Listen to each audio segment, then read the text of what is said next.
আজকের এই আলোর ঝলকানি আর যান্ত্রিক কোলাহলে শহরে আমরা কি ক্রমশ নিজেদের হারিয়ে ফেলছি না? আধুনিকতার এই চোরা স্রোতে ভেসে যেতে যেতে আমাদের অজান্তেই ধুলো জমে গেছে বুক সেলফে সেই পুরনো বইয়ের পাতাগুলোয়। কিন্তু বইয়ের পাতা বন্ধ হলে কি গল্পটা শেষ হয়ে যায়, নাকি তারা শব্দ আর অক্ষরের সীমানা পেরিয়ে আজও আমাদেরই মতো বাঁচতে চায়? নতুন প্রজন্মের কাছে হারিয়ে যাওয়া সেই শিকড় আর অনুভূতিদের ফিরিয়ে আনতে আপনার মুখোমুখি সাহিত্যের মানুষ প্রতি রবিবার। চলুন আজ যাই অক্ষরের ওপারে, দেখি কার সঙ্গে দেখা হয়।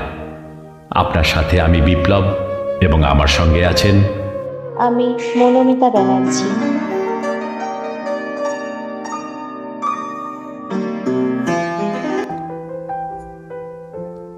সেদিন লাইব্রেরিতে আমি কোনো চরিত্রের খোঁজ করতে যাইনি। স্রেফ বৃষ্টি থেকে বাঁচতে পুরনো বইয়ের গন্ধমাখা ঘরটায় ঢুকেছিলাম। কিন্তু ঠিক ওনার টেবিলটায় যিনি বসেছিলেন, তিনি ডায়েরি থেকে মুখ তুলে আমার দিকে তাকিয়ে খুব শান্ত গলায় বললেন, বসুন, আমি বনলতা সেন। আমি থমকে দাঁড়িয়ে গেলাম। ঘরটায় তখন পাঠক বলতে আর কেউ নেই। কাউন্টারে বসা বুড়ো লাইব্রেরিয়ান চশমাটা নাকের ডগায় নামিয়ে ঝিমোচ্ছেন।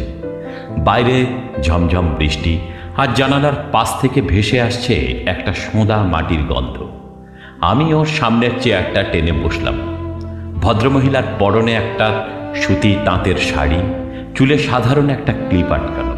কোনো অলৌকিক আবহ নেই, অথচ ওর চোখের দিকে তাকালে কেমন যেন চেনা চেনা লাগে। আপনি ঠাট্টা করছেন না তো? ঠাট্টা কেন করব? নামটা কি খুব অদ্ভুত, নাকি এই নামে অন্য কাউকে আপনার মনে পড়ে? না, মানে এই নামে তো একজনই আছেন সাহিত্যের পাতায়। তিনি তো রক্ত মাংসের মানুষ নন। কাগজে লিখলেই কি মানুষ কাল্পনিক হয়ে যায়? আচ্ছা, আপনার কি কখনো এমন হয়নি হাজার মানুষের ভিড়ে হেঁটে যাচ্ছেন, অথচ মনে হচ্ছে আপনার নিজের বলতে কেউ নেই? সবাই আপনাকে দেখছে, কিন্তু কেউ আপনার ভেতরের মানুষটাকে ছুঁতে পারছে না। হয়, প্রায়ই হয়। এই ব্যস্ত শহরে ওটা খুব স্বাভাবিক। আমারও হতো। যে মানুষটা আমাকে প্রথম এই নামে ডেকেছিল, সে রোজ বিকেলে এই লাইব্রেরির সামনে এসে দাঁড়াতো। তার চোখে চশমা, কাঁধে একটা চটের ব্যাগ। সে আমার দিকে তাকাতো ঠিকই, কিন্তু দেখতো অন্য কিছু। সে আমার মধ্যে তার নিজের মনের একটা শহরকে খুঁজত।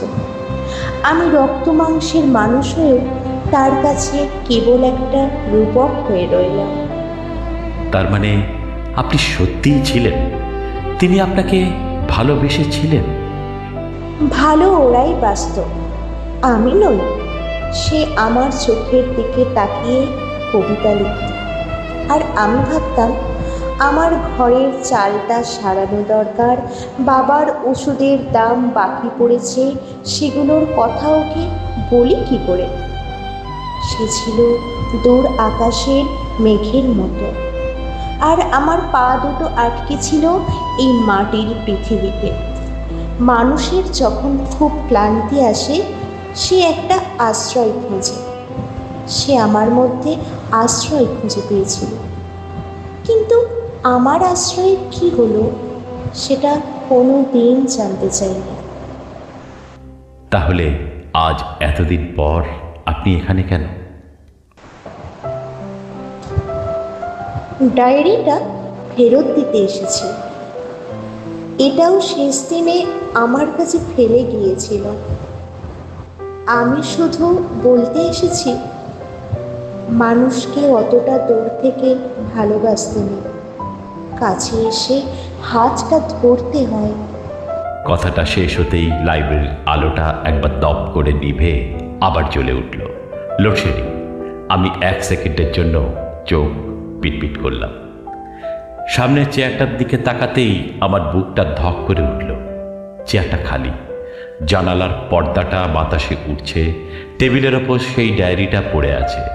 আমি কাঁপতে থাকা হাতে ডায়েরিটা তুলে নিলাম। প্রথম পাতাটা খুলতেই নীল কালিতে লেখা একটা নতুন হাতের লেখা। সবাই কবিকে খোঁজে, কিন্তু কবিতার ভেতরের মানুষটাকে খোঁজে না। আজ থেকে এই শহরটা তোমার রইল। বাইরে বৃষ্টি তখন অনেকটাই কমে এসেছে। আমার বুকের ভেতর এক অদ্ভুত অচেনা শূন্যতা। ওর হাতের ডায়েরিটা বুকের কাছে চেপে ধরে আমি শুধু ভাবলাম, পরের রবিবার কি তবে অন্য কেউ আসবে?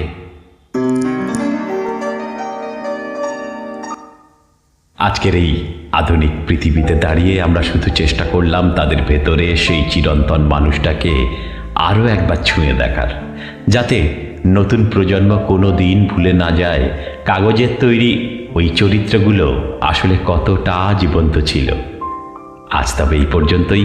গল্প ভালো লাগলে আপনার বন্ধুদের সাথে ভাগ করে নেবেন, বিশেষ করে তাদের সাথে যারা সাহিত্যের গন্ধ ভালোবাসেন। আগামী রবিবার ঠিক এই সময় অন্য কোনো চেনা চরিত্রের এক অচেনা গল্প নিয়ে আমরা আবার আসব। ততক্ষণ ভালো থাকবেন, সুস্থ থাকবেন, আর চোখ রাখুন সাহিত্যের মানুষে।